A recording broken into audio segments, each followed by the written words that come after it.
कैसे जाता है? गए तो रास्ते में देखा कि एक बड़ी सुंदर बड़ी विशाल नदी है। बोले भैया हमने सुशीला से पहले ही मना किया था कि हमें चक्कर में मत डालो,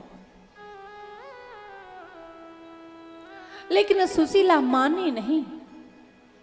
अब इस नदी को मैं पार कैसे करूंगा? विचार कर ही रहे थे सुदामा जी कि इतनी देर में एक नाविक आ जाता है और नाविक ने आकर के नदी में नाव को लगा दिया और कहने लगे कि बाबा नदी पार करनी है क्या? सुदामा जी कहने लगे रे भैया नदी पार तो करनी है, पर मेरे पास तेरे लिए देने को कुछ नहीं।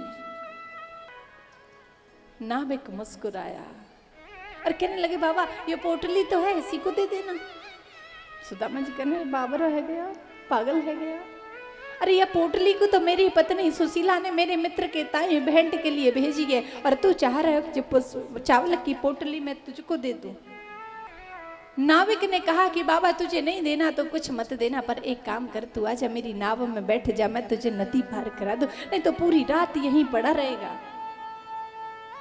और सुदामा जी डरते डरते बैठ भी नहीं, महाराज बैठेंगे नहीं तो करेंगे क्या, नहीं तो यहाँ खड़े रहो पूरी रात।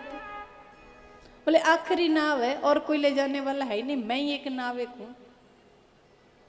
नाविक क्या कह रहा है? मैं ही अकेला नाविक हूं और कोई नहीं ले जाएगा आपको।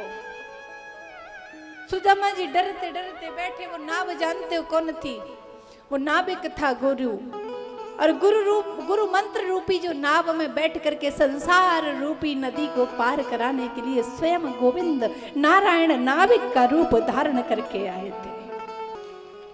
तो नाविक ने कहा कि मैं अकेला ही हूं जो तुझे संसार की नदी को पार करा सकता हूं, तुझे मेरे ही नाव में बैठना पड़ेगा। सुदामा आजा मैं तुझे नदी पार करा। सुदामा जी डरते गिरते जैसे तैसे करके नाव में बैठ जाते